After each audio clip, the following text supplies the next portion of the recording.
தென்னாட்டுடைய சிவனை போற்றி, என் நாட்டவருக்கும் இறைவா போற்றி. சிவனே துணை சேனல் நேயர்கள் அனைவருக்கும்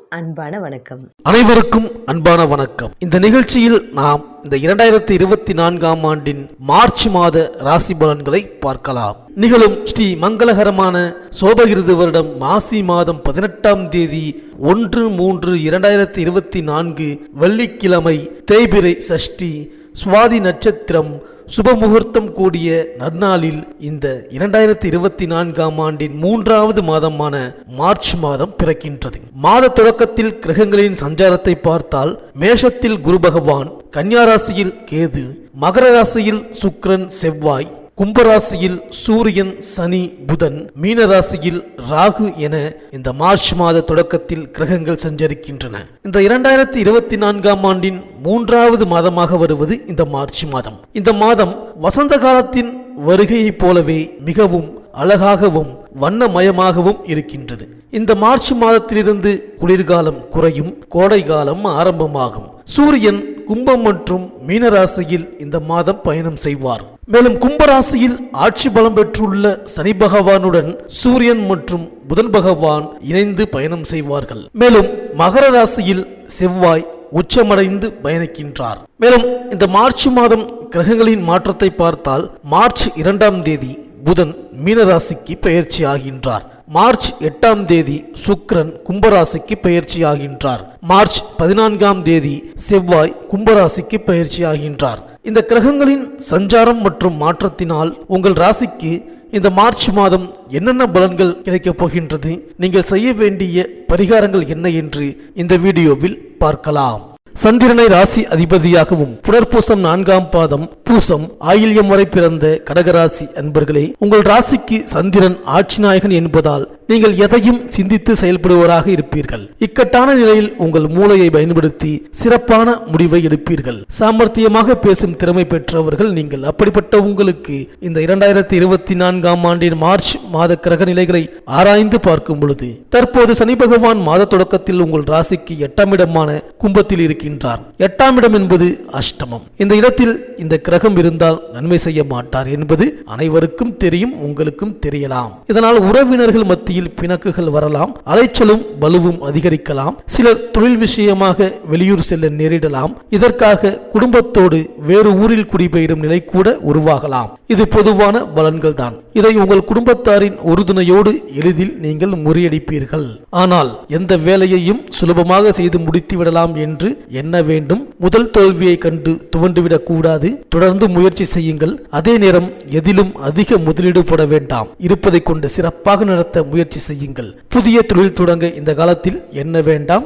சனி பகவான் அஷ்டமத்தில் இருக்கும் பொழுது தனது பார்வைகளாலும் நன்மை தர மாட்டார். அதற்காக கவலை கொள்ள வேண்டாம். கோச்சார பலனை பார்க்கும் பொழுது மற்ற முக்கிய கிரகங்களின் நிலையையும் கருத்தில் கொள்ள வேண்டும். அந்த வகையில் கேது நன்மை செய்வார். இப்பொழுது குரு பகவான் 10ஆம் இடத்தில் இருக்கின்றார். இது சிறப்பான நிலை என்று சொல்ல முடியாது. அவரால் நல்ல பலன்களை அள்ளித்தர முடியாது. அதாவது குரு 10இல் இருக்கும் பொழுது சிவன் பிச்சை எடுத்தார் என்பது பொருள். இதை கண்டு நீங்கள் சஞ்சலம் கொள்ள வேண்டாம். காரணம், அது தெய்வீக ஜாதகம். மேலும் அதன் கிரக நிலை வேறு, உங்கள் கிரக நிலை வேறு. பொதுவாக 10ஆம் இடத்தில் இருக்கும் குரு பகவான் பொருள் நஷ்டத்தையும் மன சஞ்சலத்தையும் ஏற்படுத்துவார். குரு சாதகமற்ற நிலையில் இருந்தாலும் அவரது 5ஆம் இடத்து பார்வை மிக சிறப்பாக இருக்கின்றது. அதன் மூலம் எந்த இடையூறையும் உடைத்தெறிந்து முன்னேற்றம் காண்பீர்கள். மேலும் நிழல் கிரகமான ராகு தற்போது 9ஆம் இடமான மீனத்தில் இருக்கின்றார். இது சிறப்பான இடம் என்று சொல்ல முடியாது.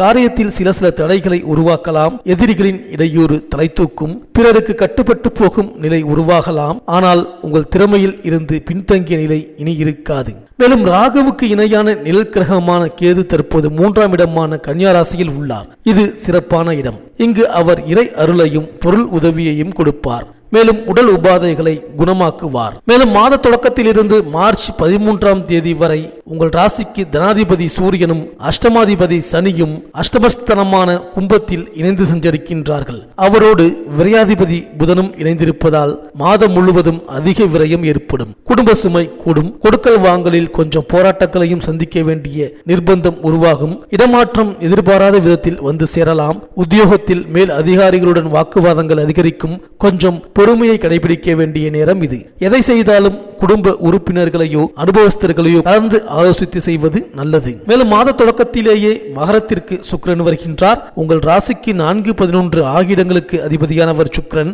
சுக லாபாதிபதியான சுக்கிரனின் பார்வை உங்கள் ராசியில் பதியும் இந்த நேரம் ஆரோக்கியம் சீராகும். உற்சாகத்தோடு பணிபுரிவீர்கள். இல்லத்தில் மங்கள ஓசை கேட்பதற்கான சூழ்நிலை உருவாகும். தொழில் முன்னேற்றம் உண்டு. உத்தியோகத்தில் உயர் அதிகாரிகளின் ஆதரவு திருப்தி தரும். மேலும் மார்ச் 2ஆம் தேதி மீனராசிக்கு செல்லும் புதன் அங்கு நீச்சம் பெறுகின்றார்.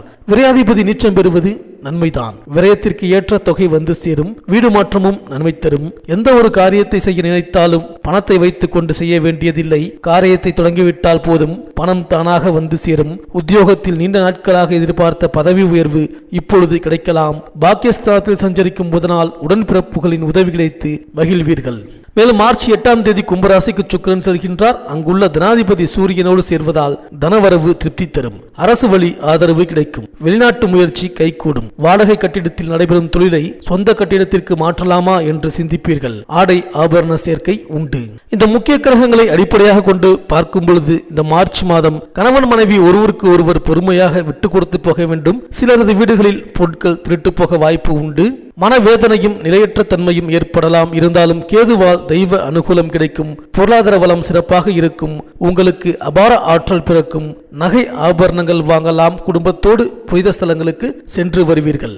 உத்தியோகஸ்தர்களுக்கு மேல் அதிகாரிகளிடம் அனுசரித்து போக வேண்டும். சிலருக்கு திடீர் இடமாற்றம் ஏற்படலாம். பாதுகாப்பு தொடர்பான வேலையில் இருப்பவர்கள் சிறப்பான முன்னேற்றத்தை காண்பீர்கள். வியாபாரம் புதிய முதலீடு விஷயத்தில் அதிக கவனம் தேவை. கேதுவால் போட்டியாளர்களை எதிர்த்து வெற்றி கொள்ளும் ஆற்றல் இருக்கும். திடீர் பணவரவுக்கு வாய்ப்பு உண்டு.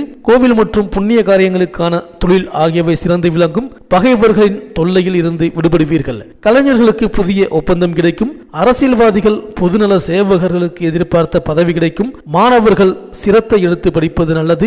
விவசாயத்தில் கடுமையாக உழைக்க வேண்டியதிருக்கும். பசு மற்றும் கால்நடைகள் வகையில் எதிர்பார்த்த பலன் கிடைக்கும். புதிய சொத்து வாங்குவதற்கான அனுகூலம் உண்டு. வழக்கு விவகாரங்கள் சாதகமாக இருக்கும். பெண்களுக்கு அண்டை வீட்டார் அனுகூலமாக இருப்பார். பெண் காவலர்கள் சிறப்பான பலனை பெறுவீர்கள். வேலையில் நிம்மதியும் திருப்தியும் கிடைக்கும். இந்த கடகராசி அன்பர்கள் பெருமாள் கோவிலுக்கு தொடர்ந்து சென்று வாருங்கள். சனிக்கிழமை ஆஞ்சநேயரை வழிபட்டு வாருங்கள்.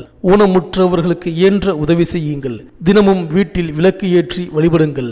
ராகுவுக்கு உளுந்து படைத்து மந்தாரை மலர்களால் அர்ச்சனை செய்யுங்கள். வியாழக்கிழமை தட்சிணாமூர்த்திக்கு மஞ்சள் நிற மலர் மாலை அணிவித்து வழிபாடு நடத்துங்கள்.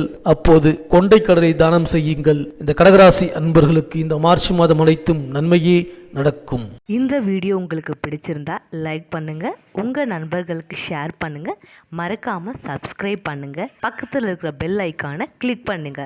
மீண்டும் அடுத்த வீடியோவில் சந்திப்போம். நன்றி, வணக்கம்.